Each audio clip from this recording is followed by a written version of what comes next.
2, 3.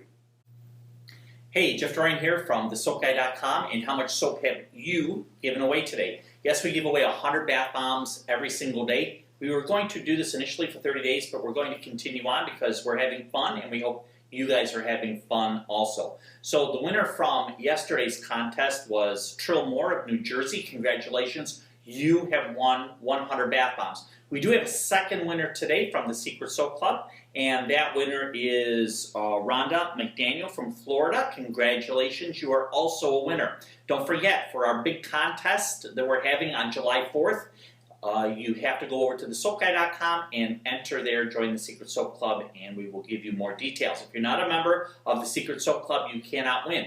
If you want to get notifications going forward, make sure you subscribe to this YouTube channel. All right, so that's it for all of the housekeeping. I'm going to get a little bit into the weeds here, a little bit on marketing, and talk a little bit about why I wanted you to start tweeting. It was 2 or 3 weeks ago, and I said start your Twitter account and start tweeting and going every day. In the beginning, it looks like it's a little bit futile, and you're not getting any traction, and nothing good is happening. What I'm trying to do is I'm trying to develop the habit, the regular habit of putting out content, which is the #1 way with social media and marketing today that you're going to get yourself an audience. So getting that habit of putting out something every day is probably the single most important thing. I follow Gary Vaynerchuk online. You guys check him out. He's not everybody's cup of tea, but for me, I find him very refreshing because he talks mostly about the work.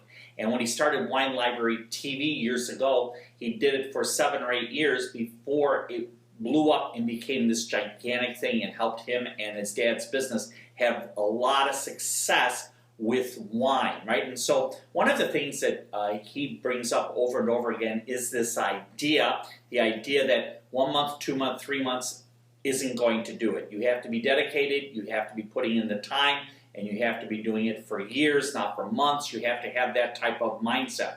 So let's go back to that idea I asked you guys about tweeting. I want to expand on that. Let's go ahead and talk about blogging. Blogging is really super cool because when you're doing some blogging, you can actually take that original content that you made a blog for, and then you can go ahead and put it on your Twitter account. You can tweet it, and you can put it on your Facebook account, and you can put it on your Google Plus account, and you could put it on Pinterest, and you could put it on Tumblr. And I know that this all sounds a little bit overwhelming. Just take one at a time and start adding it. Most of the setups for blogs now have buttons that allow you to share. Once you create your content, you just hit that button. It's not too technical. You might have to get some help with somebody setting up your blog initially. That also can be done online. If you go over to Fiverr.com, and you ask somebody, hey, I need some help setting up my blog, and this is what I wanted to do, they're going to charge you $5, $10, $20. You can get it up, set up completely how you like, for a very, very nominal cost. So I want you guys to think about that. I want you guys to be thinking long-term. I want you guys to think about growing your business long-term, and I want you to think about creating content.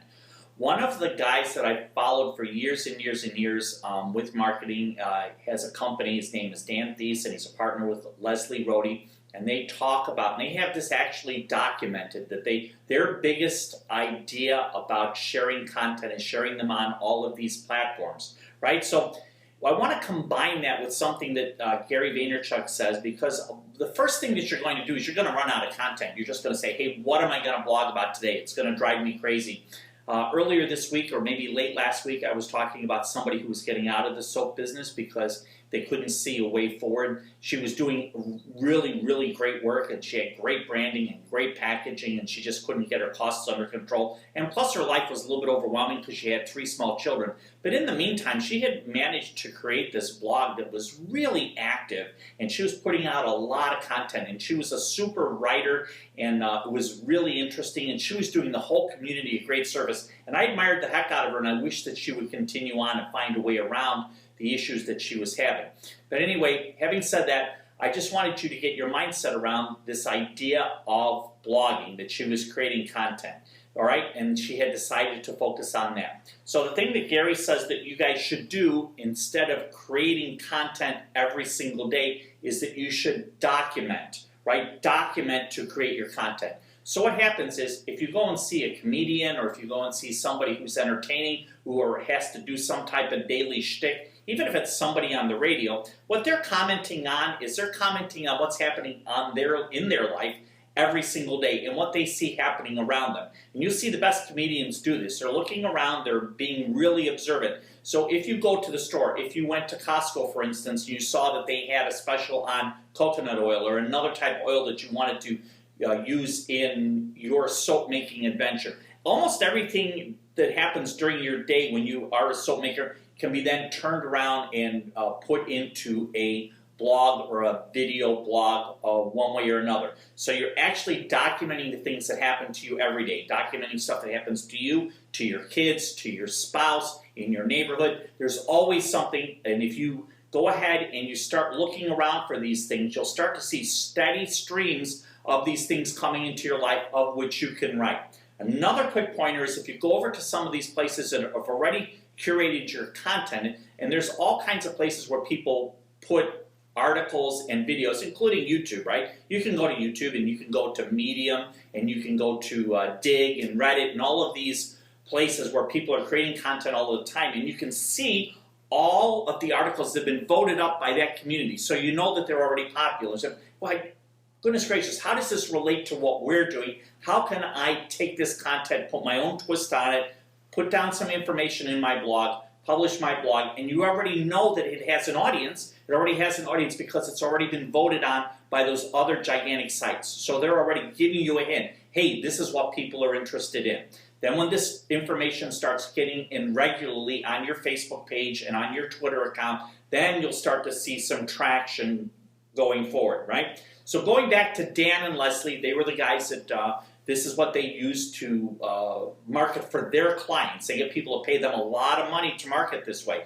And there's a lot more to it, but I just want, number one, is to get that daily habit going and to start looking for good content and to start getting it on your blog. I know it seems overwhelming, but if you're starting with little resources, is how we started here. We didn't have any money extra. Every penny that we had to put back into materials. We had to put back into that. So on the marketing side, I had to do it all organically, right? So I'd be looking for something like this, and this is probably the best way for you to get started. They actually have documented their studies where they took 30 different clients so they can average out the amount of extra traffic that they're getting and the extra business that they're getting. And it was close to 100% over the course of a year that they were able to increase. All of these were small businesses. These weren't big businesses like Gary Vaynerchuk's dealing with in New York. These guys are in Texas, and they're dealing with businesses that are, on average, a lot smaller than those types of businesses.